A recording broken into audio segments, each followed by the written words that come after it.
Hi, this is Naveen Kumar. ഒരുപാട് ആളുകൾ എന്നോട് വാട്സാപ്പിലൂടെയും അതുപോലെ ഫോൺ വിളിച്ചുമൊക്കെ ചോദിച്ചിരിക്കുന്ന ഒരു ചോദ്യമാണ്. പല കാര്യങ്ങളും ചെയ്യണം എന്ന് ആഗ്രഹമുണ്ട്, പക്ഷെ ആ കാര്യങ്ങൾ ചെയ്യാൻ ഇറങ്ങിത്തിരിക്കുമ്പോൾ അല്ലെങ്കിൽ ആ കാര്യങ്ങൾ ചെയ്യാനായി പ്ലാൻ ചെയ്യുമ്പോൾ മറ്റുള്ള ആളുകൾ എന്തു പറയും എന്നോർത്തിട്ട് അത് ചെയ്യാൻ സാധിക്കാറില്ല. അതല്ലെങ്കിൽ ഒരു കാര്യം ഇറങ്ങിത്തിരിച്ച് ചെയ്യുന്ന സമയത്ത് മറ്റുള്ള ആളുകൾ പറയുന്ന ചില അഭിപ്രായങ്ങൾ കേട്ട് അത് ഇടയ്ക്ക് വെച്ച് നിർത്തേണ്ടി വരുന്നു. എന്താണ് ഞാൻ ചെയ്യേണ്ടത്? ഇത്തരത്തിലുള്ള ചോദ്യങ്ങൾ ഒരുപാട് ആളുകൾ ചോദിച്ചുകൊണ്ട് തന്നെ ഒരു കഥയുടെ രൂപത്തിൽ രസകരമായ ഒരു ഉത്തരം പറയാനാണ് ഈ വീഡിയോ ചെയ്യുന്നത്. ഒരു ദിവസം ഒരു ഗൃഹനാഥൻ വീട്ടിലേക്ക് വന്നപ്പോൾ ഒരു തൈയുമായാണ് വന്നത്. ആ തൈ അദ്ദേഹത്തിൻ്റെ വീടിൻ്റെ അടുക്കളയുടെ അടുത്ത് നടാനായി അദ്ദേഹം ചെന്നു. അവിടെ നട്ടുകൊണ്ടിരിക്കുമ്പോൾ അദ്ദേഹത്തിൻ്റെ ഭാര്യയും മക്കളും ഒക്കെ തന്നെ ചുറ്റുമുണ്ട്. ഈ ഗൃഹനാഥൻ പറഞ്ഞു, ഇതൊരു മുട്ടപ്പഴത്തിൻ്റെ തൈയാണെന്ന്. ഉടനെ ഭാര്യ പറഞ്ഞു, അത് മുട്ടപ്പഴത്തിൻ്റെ തൈയല്ല, കണ്ടിട്ട് അത് സബർജില്ലയുടെ തൈയാണെന്ന് തോന്നുന്നുവെന്ന്. അവിടെയുള്ള മൂത്ത പുത്രൻ പറഞ്ഞു, എനിക്കിത് കണ്ടിട്ട് മുട്ടപ്പഴത്തിൻ്റെ തൈയോ സബർജില്ലയുടെ തൈയോ ആയി തോന്നുന്നില്ല, ഇത് കണ്ടിട്ട് റംബൂട്ടാൻ്റെ തൈയാണെന്നാണ് തോന്നുന്നതെന്ന് ആ പുത്രൻ പറഞ്ഞു. അവിടെ ഒരു ഇളയ കക്ഷി കൂടിയുണ്ട്. ഇളയ കക്ഷി ഈ ചെടിയുടെ അടുത്ത് വന്ന് നിന്നിട്ട് ഇവരിങ്ങനെ തർക്കിച്ചുകൊണ്ടിരിക്കുകയെ അതിൽ നിന്നും ഒരില എടുത്ത് വായിക്കെത്തിട്ട് ചവച്ച് നോക്കിയിട്ട് പറഞ്ഞു, ഇതിന് പ്രത്യേകിച്ച് ഒരു പഴത്തിൻ്റെ സ്വാദില്ല, എന്തെങ്കിലും പാഴ്മരമായിരിക്കും ഇതിൽ നിന്നും ഉണ്ടാകാൻ പോകുന്നതെന്ന് ആ പയ്യൻസ് പറയുകയും ചെയ്തു.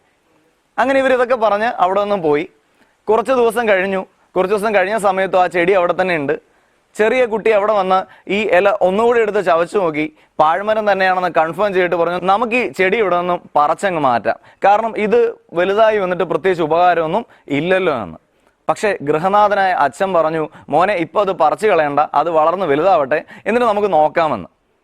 പിറ്റേ ദിവസവും അതിനടുത്ത ദിവസമൊക്കെ ഈ കുഞ്ഞുകുട്ടി അതിനടുത്ത് വന്ന് നോക്കുന്നുണ്ട്. അപ്പം മനസ്സിലായത്, ഇത്രയൊക്കെ പറഞ്ഞിട്ടും, ഇത്രയൊക്കെ മോശപ്പെടുത്തി ഈ ഒരു ചെടിയെ പറ്റി പറഞ്ഞിട്ടും ആ ചെടി പിന്നെയും വളരുകയാണ്, പുതിയ ചില്ലകൾ അതിന് വരികയാണ്. ഈ കാഴ്ച കണ്ട് അങ്ങനെ ഇരിക്കുകയാണ്. കുറച്ച് നാൾ കഴിഞ്ഞപ്പോഴേക്കും ആ ചെടി കുറച്ചുകൂടി വളർന്ന് വലുതായി. കുറച്ച് പക്ഷികളൊക്കെ ഇടയ്ക്കിടയ്ക്ക് അവിടെ വരാൻ തുടങ്ങി. കുറേ മനോഹരമായിട്ടുള്ള പൂമ്പാറ്റകളും അതിനു ചുറ്റും പാറിപ്പറന്ന് നടക്കുന്നുണ്ട്.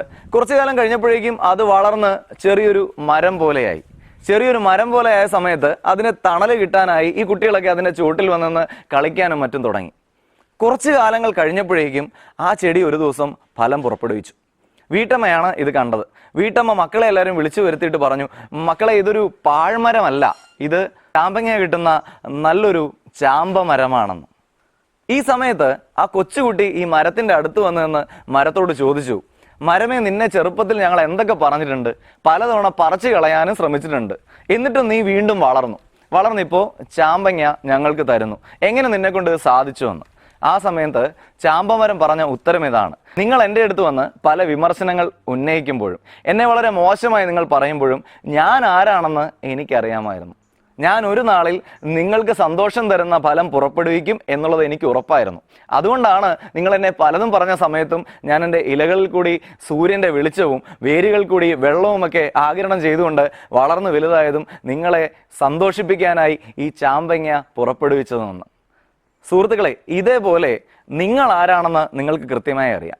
നിങ്ങൾക്കുള്ളിൽ അതിശക്തമായ ഒരു ശക്തിയുണ്ട്. ഒരുപാട് ആളുകളെ സഹായിക്കാൻ സാധിക്കുന്ന, ഒരുപാട് ആളുകൾക്ക് സന്തോഷം കൊടുക്കാൻ സാധിക്കുന്ന അതുല്യമായ ഒരു ശക്തിക്ക് ഉടമയാണ് നിങ്ങൾ ഓരോരുത്തരും. ഹെൻറി ഫോർഡ് മോട്ടോർ വാഹനം കണ്ടുപിടിക്കാൻ ഇറങ്ങിയപ്പോൾ ഭ്രാന്താണെന്നാണ് ചുറ്റുവട്ടമുള്ള ഒരുപാട് ആളുകൾ പറഞ്ഞത്. അനിമേഷൻ സ്റ്റുഡിയോ എന്ന കോൺസെപ്റ്റുമായി വാൾട്ട് ഡിസ്നി ഇറങ്ങിയ സമയത്തും അദ്ദേഹത്തിന് ഭ്രാന്താണ് എന്നാണ് ചുറ്റുവട്ടത്തുള്ള ആളുകൾ പറഞ്ഞത്. പക്ഷേ ഇവർക്കൊക്കെ അറിയാമായിരുന്നു തങ്ങൾക്കുള്ളിലുള്ളത് എന്താണെന്നും ഒരു നാൾ ജനങ്ങളെ സഹായിക്കുന്ന രീതിയിൽ തങ്ങളത് പുറത്തേക്ക് കൊണ്ടുവരുമെന്ന്. അതുകൊണ്ട് തന്നെ എന്നെ ഫോൺ വിളിച്ച കൂട്ടുകാരോടും മറ്റുള്ളവരോടും എനിക്ക് പറയാനുള്ളത്, നമ്മുടെ ഉള്ളിൽ അതിശക്തമായ ഒരു ശക്തിയുണ്ട്. ആ ശക്തി എന്താണെന്ന് ഇന്ന് ചിലപ്പോൾ നമുക്ക് തെളിയിക്കാൻ കഴിയണമെന്നില്ല. പക്ഷെ മുൻപോട്ട് പോകാൻ തയ്യാറായാൽ ഈ വിമർശനങ്ങളും ഇതേപോലെ നമ്മുടെ മനസ്സ് തളർത്തുന്ന ചില വാക്കുകളുമൊക്കെ കേൾക്കുമ്പോൾ തളർന്നു പോകാതെ ശക്തമായ രീതിയിൽ നിങ്ങൾ വളരാനായി മുൻപോട്ട് ശ്രമിക്കുക. അത്തരത്തിൽ നിങ്ങൾക്ക് മുമ്പോട്ട് പോകാൻ സാധിച്ചാൽ ഒരു ദിവസം ആളുകൾക്കൊക്കെ സന്തോഷം കൊടുക്കുന്ന, ഒരുപാട് ആളുകളെ സഹായിക്കുന്ന ഒരു വ്യക്തിയായി നിങ്ങൾക്ക് മാറാൻ സാധിക്കും. നിങ്ങൾ ഉദ്ദേശിക്കുന്ന ഫലം നിങ്ങൾക്ക് പുറപ്പെടുവിക്കാൻ സാധിക്കും. Always remember, there is something in you. എന്തോ നിങ്ങളിൽ ഉണ്ട്. അതിനെ തിരിച്ചറിയാനായി വലിയ വളർച്ചകൾ കൈവരിക്കാൻ ഏവർക്ക് സാധിക്കട്ടെ എന്ന് ഹൃദയത്തിന്റെ ഭാഷയിൽ ആശംസിക്കുന്നു.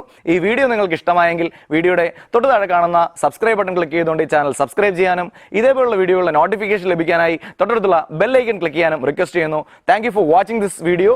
Wishing you all the very best. NK signing off.